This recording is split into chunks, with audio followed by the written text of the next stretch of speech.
Fue contratada para cuidar a dos jóvenes herederos que vivían en una jaula de oro, prisioneros de una enfermedad silenciosa.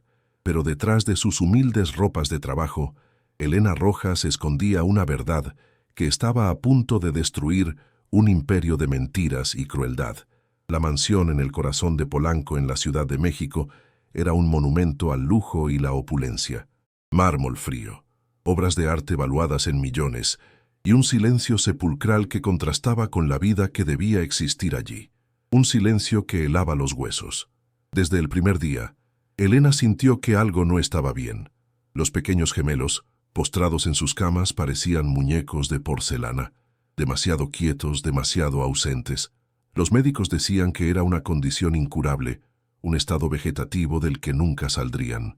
Sin embargo, en la quietud de la habitación, sus ojos entrenados notaron algo que todos los demás ignoraban: un fugaz brillo de conciencia en la mirada de uno de los muchachos, un destello de vida que el personal médico insistía en apagar con cada dosis de medicamento. Ella entendió de inmediato el peligro. Exponer la verdad podría costarle el empleo y su seguridad, pero callar significaría ser cómplice de un crimen atroz. El tiempo corría en contra de los pequeños y de ella, en una batalla silenciosa contra un enemigo muy poderoso.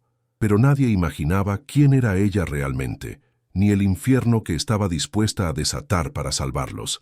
Antes de seguir, dime en los comentarios, ¿desde qué parte de México o del mundo nos estás escuchando? Queremos leerte.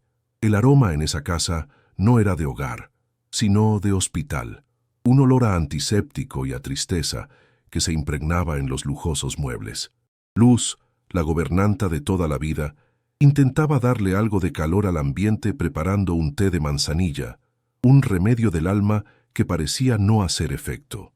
El señor Arturo Vargas, el dueño de todo, era una sombra que vagaba por los pasillos.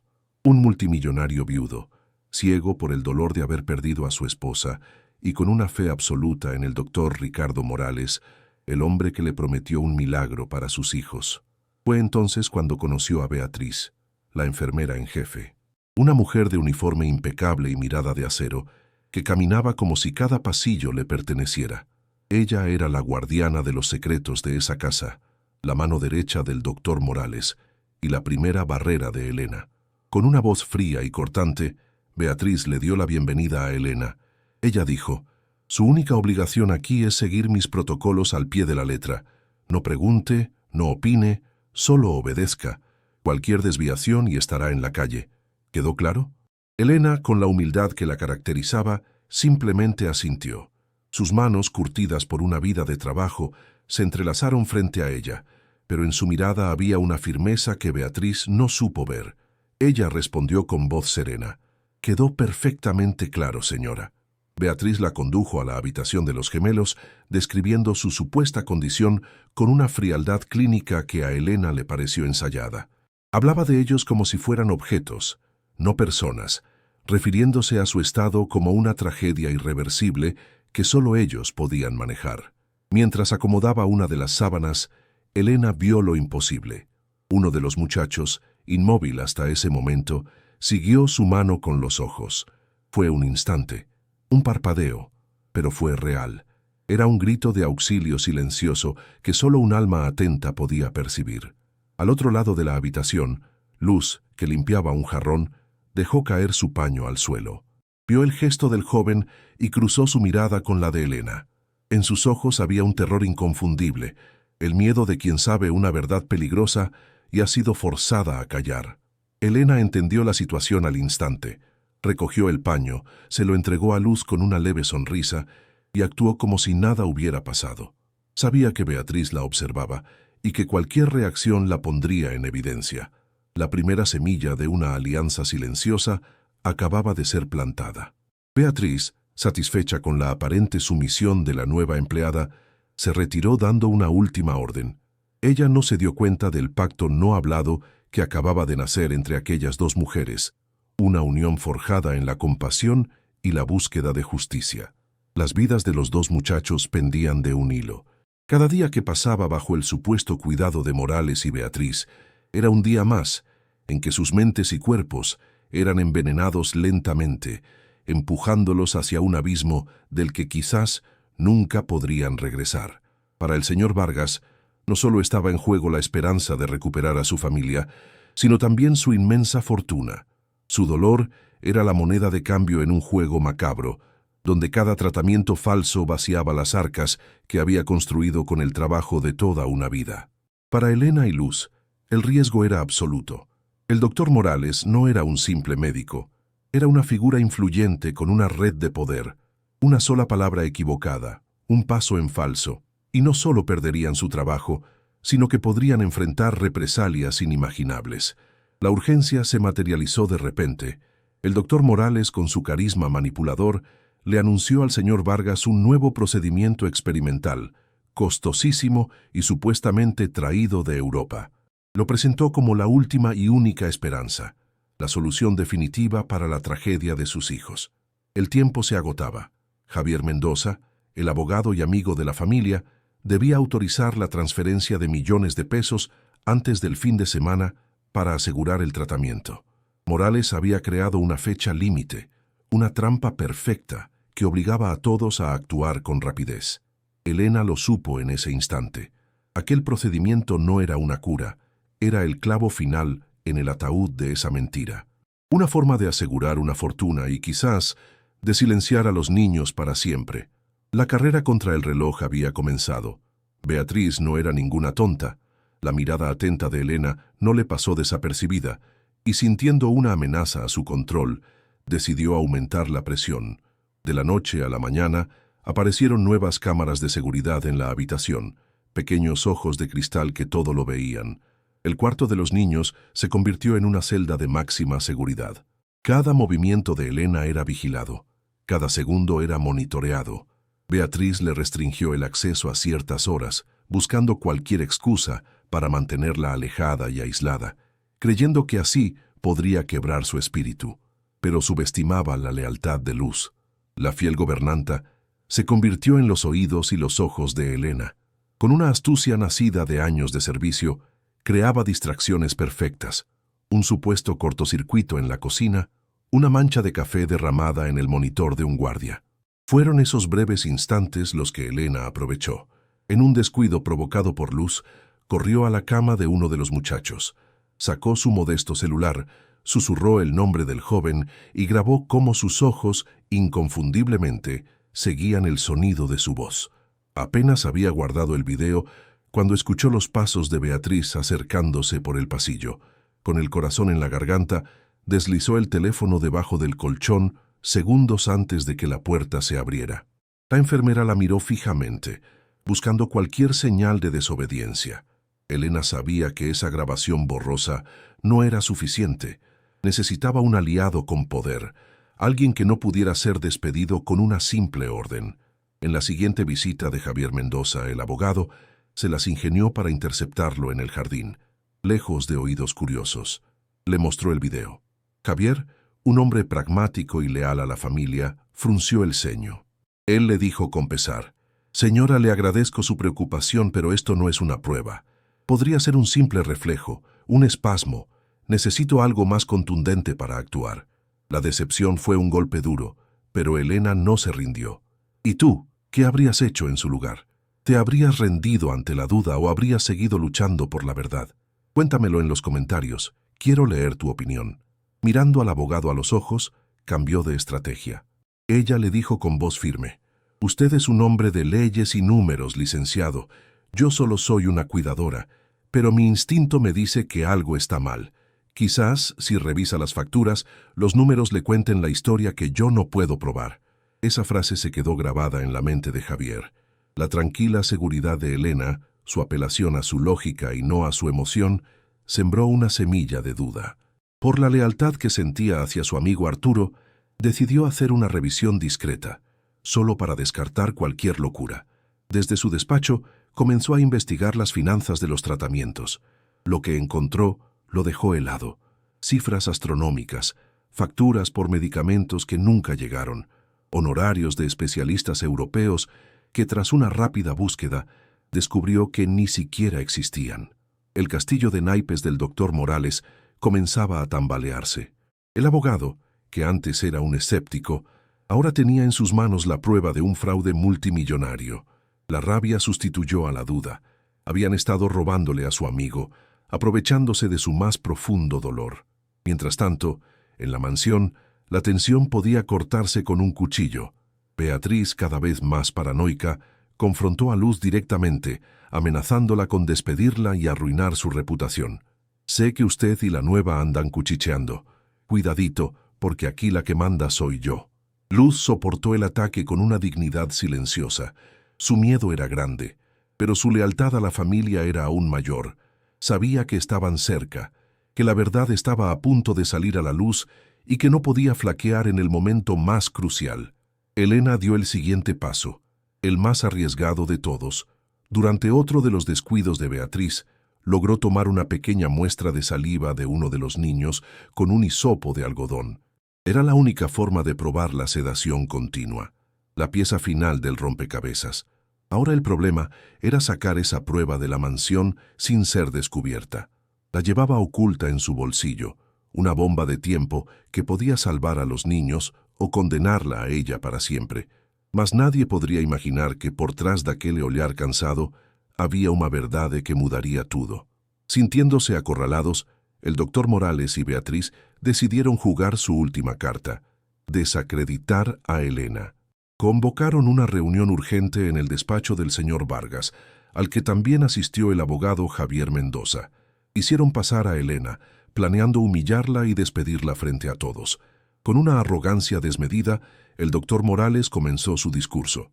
Acusó a Elena de ser una empleada inestable, de sobrepasar sus funciones y de generar un ambiente de desconfianza. Beatriz asentía a su lado, añadiendo que la cuidadora no seguía los protocolos médicos al pie de la letra. Pero justo cuando el señor Vargas, confundido, estaba a punto de hablar, Javier Mendoza lo interrumpió. Con una calma glacial, el abogado deslizó una gruesa carpeta sobre la mesa de caoba. Él dijo: «Doctor, antes de hablar de protocolos, hablemos de sus finanzas». Javier expuso el fraude con una precisión demoledora.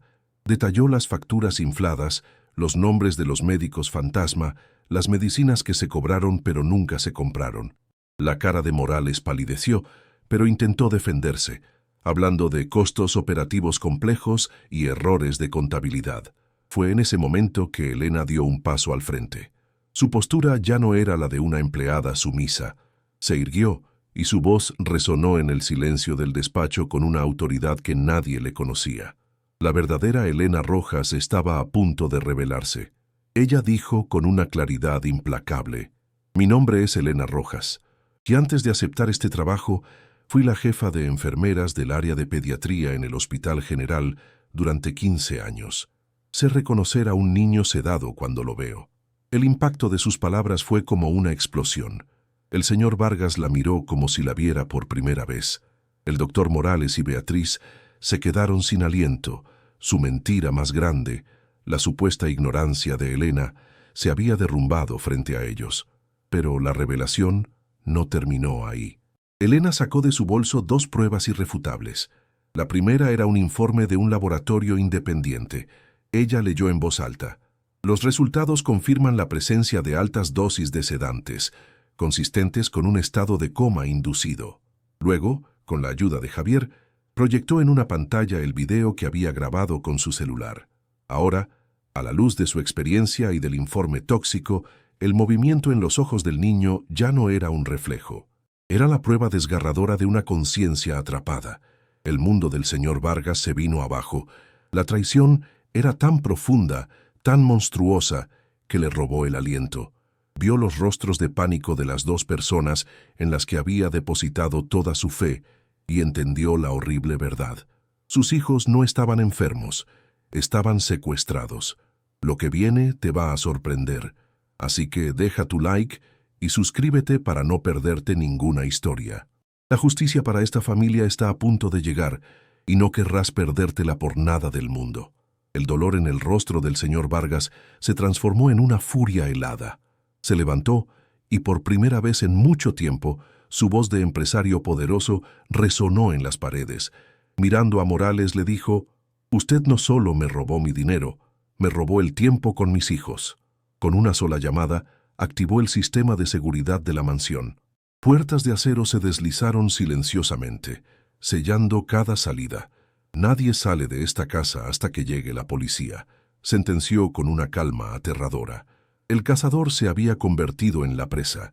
Mientras el pánico se apoderaba de los culpables, Elena caminó con determinación hacia la habitación de los niños. En su mano llevaba una pequeña jeringa con el antídoto, el fármaco que Javier había conseguido discretamente y que anularía los efectos de la sedación. Su verdadera misión estaba por cumplirse. Beatriz, en un último acto de cobardía, intentó huir. Corrió hacia la entrada de servicio, pero fue interceptada por 2 guardias de seguridad que le bloquearon el paso. Su intento de escape fue patético y humillante, atrapada en la misma prisión que ella había ayudado a crear. Morales, por su parte, se quedó paralizado. Vio toda su carrera, su prestigio y su fortuna desmoronarse en cuestión de minutos. El carismático doctor ya no existía. En su lugar había un hombre pequeño, derrotado y expuesto como el fraude que realmente era. El verdadero clímax no fue de gritos, sino de un silencio cargado de esperanza. En la habitación, Elena administró el antídoto a uno de los muchachos. El señor Vargas observaba desde la puerta, con el corazón detenido, esperando el milagro que tanto le habían negado. Pasaron segundos que parecieron una eternidad, y entonces ocurrió. El párpado del joven tembló. Lentamente abrió los ojos desorientado. Su mirada recorrió la habitación hasta que se encontró con la de su padre. Con un hilo de voz, susurró una sola palabra: «Papá». Esa palabra rompió el hechizo de la tragedia. El señor Vargas corrió al lado de su hijo. Las lágrimas corrían por su rostro mientras tomaba su mano. En ese instante, el segundo gemelo comenzó a moverse también, despertando de la larga pesadilla a la que habían sido sometidos. Las sirenas de la policía rompieron el silencio de la mañana.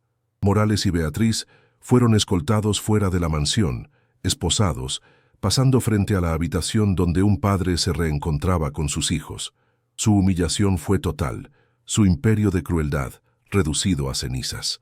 Luz observaba todo desde una distancia prudente. Una lágrima silenciosa rodó por su mejilla, pero no era de tristeza, sino de justicia. La justicia que finalmente había llegado para la familia a la que le había dedicado su vida entera, y para los niños que había aprendido a querer en secreto. Pasaron los meses, y la mansión de Polanco se transformó. El silencio sepulcral fue reemplazado por risas de niños corriendo por los jardines. El olor a antiséptico dio paso al aroma del pozole, que Luz ahora preparaba los fines de semana para toda la familia. El señor Vargas ya no era una sombra en su propia casa. Se convirtió en un padre presente, dedicado en cuerpo y alma a recuperar el tiempo perdido. Cada día era un regalo, una nueva oportunidad para sanar las heridas y reconstruir los lazos que la maldad casi destruye. La lealtad de Luz fue recompensada con creces. El señor Vargas la nombró administradora general de todas sus propiedades, un puesto de inmensa confianza. Su sabiduría y su buen corazón se convirtieron en el nuevo pilar que sostenía a la familia. Javier Mendoza, por su parte, llevó el caso hasta las últimas consecuencias. La captura del doctor Morales y Beatriz destapó una red de corrupción médica que había afectado a decenas de familias. La justicia, aunque lenta, fue implacable con todos los involucrados. Y Elena Rojas encontró su verdadero destino. Con el apoyo incondicional del señor Vargas, fundó una organización para defender a las víctimas de fraudes médicos.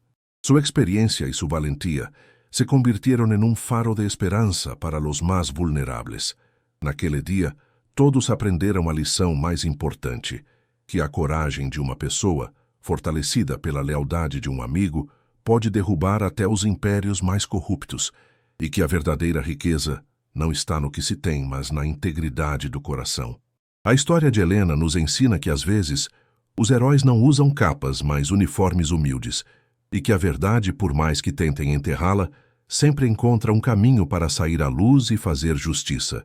E você, que ensinamento esta história te deixa? Escreva nos comentários, queremos ler sua reflexão e saber o que tocou sua alma. Sua opinião é muito importante para nós.